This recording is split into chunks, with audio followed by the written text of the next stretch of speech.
नमस्कार, battle of Bengal देख रहे हैं आप। मैं हूं आपके साथ पूजा। ममता बनर्जी, अभिषेक बनर्जी को आज फिर एक साथ कई बड़े बड़े झटके लगे हैं। पार्टी के पुराने और वफादार सिपाही ज्योतिप्रिय मलिक ने तृणमूल कांग्रेस से अपना नाता रिश्ता तोड़ लिया है। ममता बनर्जी के साथ लंबे समय से जुड़े रहे मलिक ने अपने खराब स्वास्थ्य का हवाला देते हुए इस्तीफा दे दिया है। तो वहीं आज कोलकाता हाईकोर्ट ने ममता बनर्जी और अभिषेक बनर्जी को अदालत की अवमानना करने के मामले में नोटिस भेजा है। साथ ही आज अभिषेक बनर्जी ने दिल्ली में लोकसभा स्पीकर ओम बिरला से मुलाकात की है।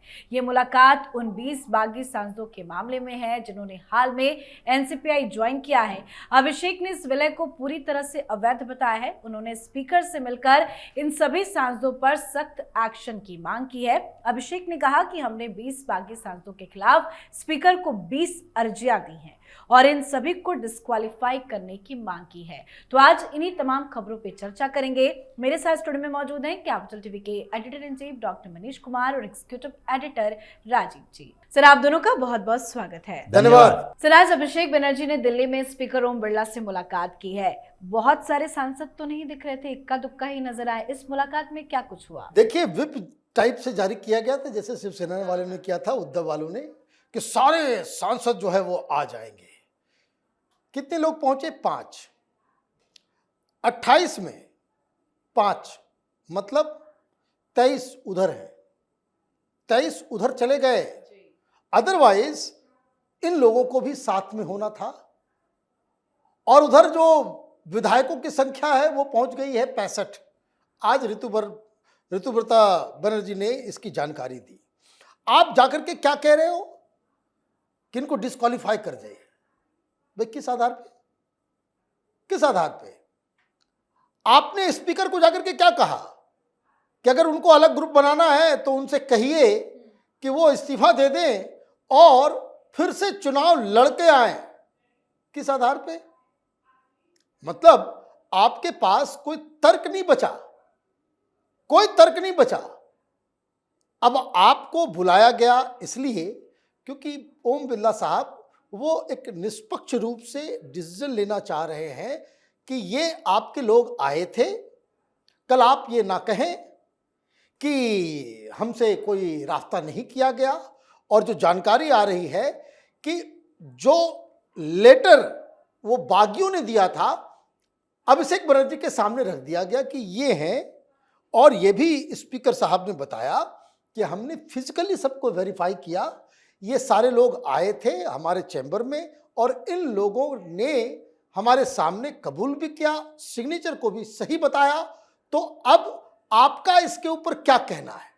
तो आप कह रहे हो कि उसको डिस्क्वालीफाई कर दीजिए, कि अगर उनको लड़ना है, अगर लोकसभा के अंदर बैठना है, ये तो लड़े थे टीएमसी के सिंबल के ऊपर, अब ये बदलना चाह रहे हैं तो इनको फिर से चुनाव। स्पीकर साहब ने सुन लिया और स्पीकर साहब ने कहा कि अब हम दूसरे पक्ष से भी एक बार फिर से बात कर लेंगे और तब हम फैसला लेंगे, लेकिन फैसला लेने से पहले हम आपके साथ फिर से एक बार बातचीत करेंगे। मतलब बहुत ही कॉर्डियल तरीके से ओम बिरला साहब ने बता दिया। और ओम बिरला साहब ने यह भी बता दिया कि जो संवैधानिक व्यवस्था है उसमें 2/3 अगर उधर चले गए हैं तो आपका जो लॉजिक है, आपकी जो मांग है, वो बड़ी कमजोर होती है। बिल्कुल, क्योंकि 2/3 से ज्यादा समर्थन जो है वो बागी सांसदों के गुट को है। लेकिन ऐसे में अभिषेक बनर्जी कैमरे के सामने आकर बार बार डिस्क्वालीफाई कर दे, हमने एक्शन की मांग की है, 20 अर्जियां दी हैं, इस तरह की जो बातें कर रहे हैं उस पर स्पीकर साहब क्या कुछ फैसला ले सकते हैं? और आज की जो मुलाकात हुई है, बंगाल से दिल्ली आए, मिले, उसमें क्या कुछ समझ में आ रहा है कि अब आगे क्या हो सकता है? देखिए, जो स्थिति है अभी, ये क्लियर कट स्थिति इन बागी सांसदों के साथ है।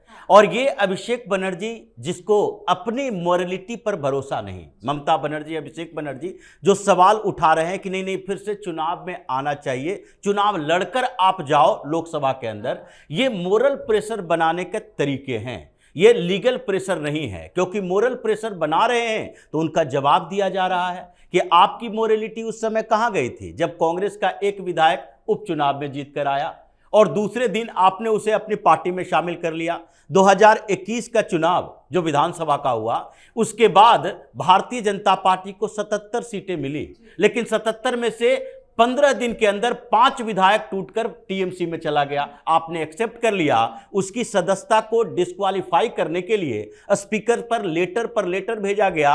11-12 महीने तक लेटर ऐसे ही पड़ा रहा। एक कानूनी प्रक्रिया है आपकी। आपके स्पीकर जब थे तो उस समय वो मनमानी कर रहे थे, जबकि उन लोगों को डिस्क्वालीफाई कर देना चाहिए। 2/3 वाला मसला वहां नहीं था। तो इस मामले में पूरी तरह से साफ है कि पार्लियामेंट्री पार्टी अलग होती है, पॉलिटिकल पार्टी अलग होती है। यही मामला सुप्रीम कोर्ट में शिवसेना के मामले में उठा था, और सुप्रीम कोर्ट में यह जब सवाल उठा कि पार्लियामेंट्री पार्टी का लीडर होता है, तो पार्लियामेंट्री पार्टी, पार्लियामेंट के लोग अपने लीडर चुनते हैं। ये संसद जो होते हैं वो सारे सांसद मिलकर संसदीय दल का नेता चुनता है। ऐसा नहीं कि पूरे पॉलिटिकल पार्टी जो आपके विधायक हैं, आपके ऑर्गेनाइजेशन हेड हैं, वो सब मिलकर संसदीय दल का नेता चुनता है। जबकि जब पॉलिटिकल पार्टी का नेता चुना जाता है राष्ट्रीय अध्यक्ष के तौर पर, तो उसमें सांसद विधायक सिर्फ नहीं होते, बल्कि ऑर्गेनाइजेशन से जुड़े हुए स्टेट लेवल के लोग स्टेट लेवल में करेंगे, और नेशनल लेवल पर उसके चुनाव होते हैं। जैसे कांग्रेस का चुनाव हुआ मल्लिकार्जुन खड़गे के लिए, लेकिन क्या सोनिया गांधी को संसदीय दल का नेता बनाया गया तो दूसरे लोगों ने वोटिंग की, वहां सांसद ही वोट करेंगे। तो ऐसे में पार्लियामेंट्री पार्टी जो होती है, संसदीय दल होता है, वो सांसदों के साथ होता है, उसका 2/3 होगा तो पार्लियामेंट के अंदर इसको अलग ब्लॉक बनाने दिया जाएगा। यह सुप्रीम कोर्ट ने भी अप्रूव किया, और पिछले दिनों गोवा के मसले पर यह बॉम्बे हाई कोर्ट ने भी अप्रूव किया था। तो अब अभिषेक बनर्जी के पास इतना ही है कि हम मोरल प्रेशर क्रिएट करें और उसके बाद ये दबाव डालें कि नहीं, ये टूटे नहीं हैं, ये तोड़ दिए गए हैं, ताकि भारतीय जनता पार्टी कोई दबाव बनाए और स्पीकर कोई फैसला ले सके। लेकिन स्पीकर किसी दबाव में फैसला नहीं लेंगे। ये लोग बागी हैं और ये अब मर्जर कर चुके हैं, तो अलग ब्लॉक में ही रहेंगे। बिल्कुल, और ये तो और ज्यादा मजबूत होते जा रहे हैं। आपने बताया कि संख्या तो अब 23 पहुंच गई, विधायकों की संख्या भी 65 पहुंच गई, और हर दिन खबर आ जाती है कि जो ममता बनर्जी के करीबी हैं वो इस्तीफा दे देते हैं। ज्योतिप्रिय मलिक ने भी इस्तीफा दे दिया। पार्टी में अब कौन बचेगा? ममता के साथ कौन रहेगा? देखिए, ममता बनर्जी एक के बाद एक गलतियां करती चली जा रही हैं। सबसे बड़ी समस्या यह है कि ममता बनर्जी अभी तक उस हार को एक्सेप्ट करना वो करना ही नहीं चाहती। अगर आपने हार को एक्सेप्ट कर लिया होता, आधी समस्याएं खत्म हो गई होती। नॉर्मल तरीके से अगर आपने ये सब काम किया होता। अब क्या कर रही हैं आप? अभी भी वही हिसाब किताब। ज्योतिप्रिय जो है वो बड़ा ही क्लोज, बहुत ही इंपॉर्टेंट मंत्री और कई सारे राज का वो हमराज है। वो कोई छोटा मोटा आदमी नहीं है। पिछले चुनाव के दौरान हमने ज्योतिप्रिय के ऊपर एक स्टोरी भी की थी, बड़ा बवाल मचा था, और उससे साफ साफ एक बात समझ में आ रही थी कि वो ममता बनर्जी से कितना क्लोज है। तो जब आप देखते हैं कि इतने क्लोज लोग आपको छोड़ के जा रहे हैं, everybody can not be wrong. सारे लोग गलत नहीं हो सकते, और आप जो है अभी तक उसी हेकड़ी में हैं। आप भाई, आपने ये कैसे सोच लिया कि अब आपकी सरकार नहीं है? हाईकोर्ट ने मना किया है कि किसी पब्लिक प्लेस पे जाकर के आप वहां पे अवरुद्ध नहीं करेंगे, व्यवस्था को नहीं तोड़ेंगे। आपने फिर भी कह दिया कि नहीं, हम प्रोटेस्ट करेंगे। हाईकोर्ट की तरफ से अवमानना का नोटिस आया है। अभी तो देखिए, हार के बाद से जितनी भी चीजें हुई हैं, ममता बनर्जी कानून के गलत साइड पे खड़ी है। She is standing on the wrong side of the law all the time, all the places.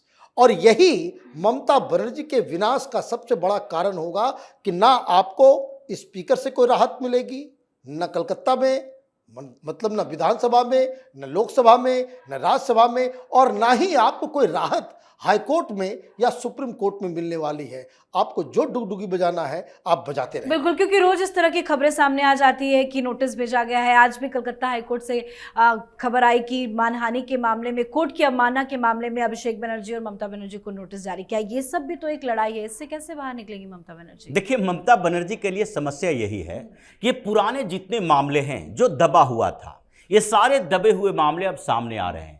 High court में कई पिटीशन है ममता बनर्जी के खिलाफ। यह मामला भी 1 साल पहले का है, और उससे पहले का भी मामला भी हाई कोर्ट में चल रहा है। अभिषेक बनर्जी के खिलाफ भी कई मामले चल रहे हैं, और उसके ऊपर अभी जो वकील हुआ करते थे इन लोगों के ग्रुप का, जो बार एसोसिएशन पर टीएमसी का कब्जा रहता था, उस समय वो लोग इनएक्टिव हो गए थे। लेकिन अब क्या हुआ, सत्ता बदल गई, सिस्टम बदल गया, बार एसोसिएशन में भारतीय जनता पार्टी के करीब आ गया, तो जितने वकील इनके खिलाफ खड़े थे वो सब एक एक पिटीशन लेकर पहुंच गए कि हाई कोर्ट के अवमानना का मामला है, आपने ब्लॉकेट के लिए मना किया था और इन्होंने ब्लॉकेट कर दिया, तो इसके खिलाफ तो हाई कोर्ट का मामला है, तो हाई कोर्ट ने अवमानना का नोटिस भेज दिया। अब इसमें भी सजा की व्यवस्था है।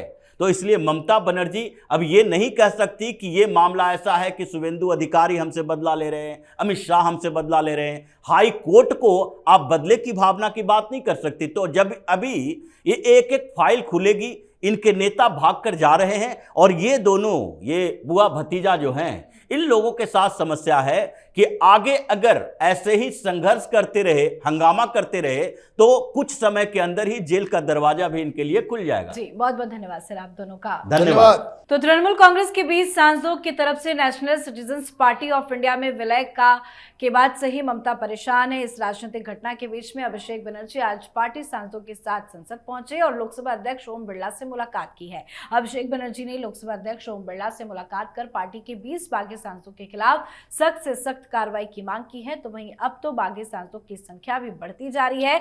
एक एक कर सांसद, विधायक, बड़े बड़े नेता ममता के करीबी ममता का साथ छोड़ रहे हैं। तो इस पर आप भी अपनी राय कमेंट करके लिखिएगा। देखते रहिए कैपिटल टीवी। नमस्कार।